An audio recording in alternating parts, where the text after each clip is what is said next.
Halo sahabat hijau Unipot, hari ini kita mau bahas Philodendron Birkin, salah satu tanaman yang paling happening di tahun ini. Kita mau bahas bagaimana cara kita merawatnya supaya cepat tumbuh dengan baik dan apa yang harus kita lakukan kalau kita menemukan kutu-kutu putih baik di daun dan juga akarnya. Dan akan banyak hal-hal lain yang akan kita bahas tentang Birkin pada video kali ini. Dan jangan lupa untuk like, subscribe, and comment YouTube channel Unipot. Tonton terus sampai habis ya.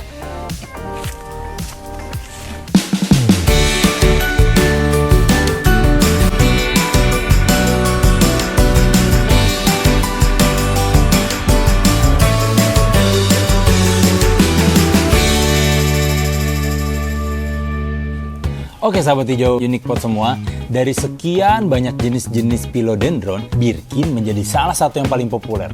Tanaman dengan garis-garis putih di dalam daunnya ini menjadi sangat populer, salah satunya karena ini bisa menjadi elemen dekoratif di dalam rumah-rumah kita. Tingginya tidak terlalu tinggi, mungkin hanya sekitar 5-15 cm, tapi ketika kita melihat sangat cantik dan bisa menyejukkan hati. Ciri khas daunnya, bentuknya oval, warnanya biasanya hijau mengkilap, dan yang paling menjadi khas dari Birkin adalah garis-garisnya. Umumnya sih garisnya memang agak kekuning-kuningan, tapi ada juga Birkin yang garisnya nih sangat putih, sangat jelas terlihat. Coraknya nih secara tekstur juga kalau dipegang tidak juga halus, tapi tidak juga terlalu kasar. Sangat nyaman ketika kita memegangnya. Hal yang paling penting diperhatikan terhadap perawatan Birkin adalah yang pertama penyiramannya. Sebenarnya cara ngerawat tanaman hias Birkin ini nggak begitu sulit teman-teman. Kunci paling penting dalam merawat jenis tanaman ini adalah memberikan banyak kelembaban. Birkin ini suka daerah-daerah yang cerah, tapi dia tidak bisa dikenakan sinar matahari secara langsung. Jadi tidak boleh ditaruh di bawah sinar matahari langsung, tapi ditaruh juga di tempat-tempat yang mendapatkan cahaya yang cukup. Nah, meski harus lembab, bukan berarti tanaman Birkin ini harus selalu dalam keadaan basah. Kita nih cukup menyiramnya secara berkala 2-3 kali dalam seminggu. Tapi harus dipastikan juga tanah-tanah di atasnya ini sudah kering sebelum kita siram. Jadi kita lihat nih media tanamnya ini apakah sudah kering atau masih lembab. Kalau seandainya kita lihat medianya masih lembab, nggak perlu kita siram. Tapi ketika kita korek medianya seperti ini, ini kan medianya kering ya.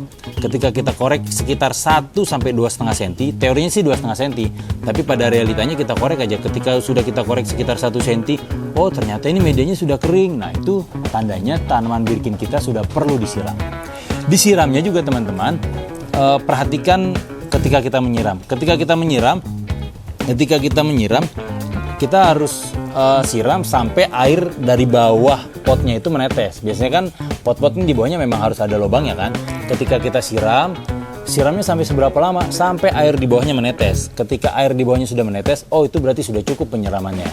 Tapi ketika seandainya kita siram ternyata airnya luber, itu tandanya medianya sudah perlu diganti. Mungkin medianya sudah sangat kering, sudah tidak ada nutrisinya, dan juga sudah tidak baik untuk tanaman. Sehingga media ketika kita siram menghasilkan air yang luber-luber melewati atas pot, itu artinya medianya sudah perlu diganti. Ketika kita menyiram Birkin kita memang harus memastikan media di atasnya sudah kering. Karena kalau terlalu basah terus kita siram terus, akarnya bisa membusuk. Ada salah satu trik sederhana supaya kandungan air di dalam media kita tuh tidak terlalu basah. Salah satunya adalah menaruh lumut di atas media tanah kita. Jadi lumut-lumut seperti ini teman-teman, ini bisa menahan air tidak terlalu banyak masuk ke dalam tanah. Karena memang air-air ini bisa, maksudnya lumut-lumut ini bisa menahan air supaya medianya juga lembabnya tidak berlebihan. Lumut-lumut seperti ini banyak di marketplace yang ada atau di toko-toko tanaman sudah banyak. Seperti ini teman-teman, ini contoh media yang sudah kering, atasnya kering, kemudian ketika kita korek sampai 2 cm, oh di dalamnya juga ternyata kering. Nah ini yang perlu disiram basah, atau bahasanya biasanya kita bilang mandikan. Kita mandikan tanaman kita, siram medianya sudah bisa disiram nih sampai nanti keluar tetesan air dari bawah potnya. Untuk daunnya sih sebenarnya di spray setiap hari nggak masalah. Yang paling penting kita perhatikan medianya apakah sudah kering ataupun masih lembab. Jangan terlalu kering dan jangan juga lembabnya berlebihan. Selanjutnya nutrisi. Birkin yang bagus daunnya, indah dilihatnya, salah satu rahasia utamanya adalah nutrisi yang tepat.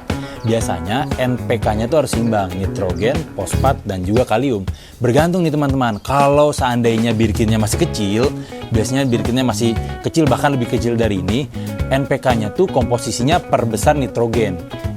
Komposisi nitrogen antara nitrogen, fosfat, dan kaliumnya tuh jauh lebih besar nitrogen. Misalkan perbandingannya 25, 7 dan 25 banding 7 banding 7. Ketika masih kecil nitrogennya 25, kemudian fosfatnya 7, kemudian kaliumnya 7. 25 banding 7 banding 7. Itu untuk Birkin yang masih kecil. Tapi ketika Birkinnya sudah mulai dewasa, misalkan seperti ini, kandungan nitrogennya di NPK itu kita kurangi seimbang dengan kandungan fosfat dan juga kaliumnya. Biasanya perbandingannya 16, 16, 16. Kenapa begitu? Karena ketika masih kecil, kandungan nitrogen yang besar tuh bagus buat Birkin supaya pertumbuhannya tuh lebih cepat. Kalau seandainya untuk manusia tuh anak-anak seperti karbohidrat lah kurang lebih. Karbohidratnya tuh perlu dikasih banyak anak-anak supaya pertumbuhannya lebih optimal selain nutrisi-nutrisi lainnya. Begitu pula Birkin. Begitu teman-teman. Lalu pertanyaannya, kalau seandainya Birkin ini sangat cocok ditaruh di dalam rumah dan umumnya memang seperti itu, apakah kita bisa meletakkan Birkin-Birkin kesayangan kita untuk dekorasi di luar rumah? Jawabannya bisa, selama Birkin ini tidak terkena sinar matahari langsung. Bisa juga ditaruh di teras atau di bagian belakang rumah kita. Dan yang perlu diperhatikan, Birkin ini mengandung getah. Jika ada patahan-patahan di batangnya, bisa mengeluarkan getah. Dan untuk beberapa jenis kulit, getah itu bisa menimbulkan iritasi. Jadi selalu perhatikan anak-anak kita. Penyiraman yang tidak konsisten pada Birkin biasanya akan menimbulkan penyakit yang khas. Biasanya, kalau seandainya kita nih biasanya nyirem terus, tiba-tiba kalau kita siramnya terlalu banyak air. Selanjutnya kita tidak nyiram sama sekali, akhirnya kering. Lembab banget, terus kering banget, bisa menimbulkan kutu putih pada Birkin. Nah, bagaimana cara mengatasi kutu putih? Bergantung tingkat keparahan kutu putihnya, teman-teman. Kalau kutu putihnya ada di daun, biasanya kita semprot dengan cairan yang sudah ditambahkan dengan sabun pencuci piring. Lap daun ini, bagian-bagian yang ada kutu putihnya dengan air sabun cuci piring tersebut, dilap perlahan sampai kutunya hilang. Kemudian jangan lupa dibilas. Setelah dibilas, semprot Birkin kita dengan cairan insektisida. Tapi kalau seandainya kita lihat kutu putihnya sudah parah banget nih di Birkin kita, bahkan sampai ada semut-semut di medianya, itu solusinya adalah ganti media. Angkat Birkinnya, ganti media, kemudian akar Birkinnya celup di cairan insektisida. Sampai seandainya bersih, selesai bersih, dicuci lagi, kemudian taruh di media yang baru. Jangan lupa medianya, Birkin suka dengan media yang porus. Media yang porus adalah media yang tidak terlalu lama menampung air ketika kita siram. Dan jangan lupa juga untuk spray vitamin kepada Birkin kita 1 minggu sekali. Spraynya pakai apa? Bisa pakai B1, bisa pakai gandasil hijau, gromor hijau, atau vitamin daun apapun, kepercayaan teman-teman. Setelah teman-teman merawat Birkin dengan baik dan melihat Birkin kita sudah semakin besar dan potnya mulai penuh, tidak ada salahnya untuk memindahkan Birkin kita ke dalam pot yang lebih besar sehingga Birkinnya lebih leluasa dan pertumbuhannya menjadi lebih optimal. Terima kasih sudah menonton video kali ini. Semoga video kali ini bermanfaat untuk kita semua. Jangan lupa like, subscribe, and komen untuk video-video selanjutnya. Sampai jumpa!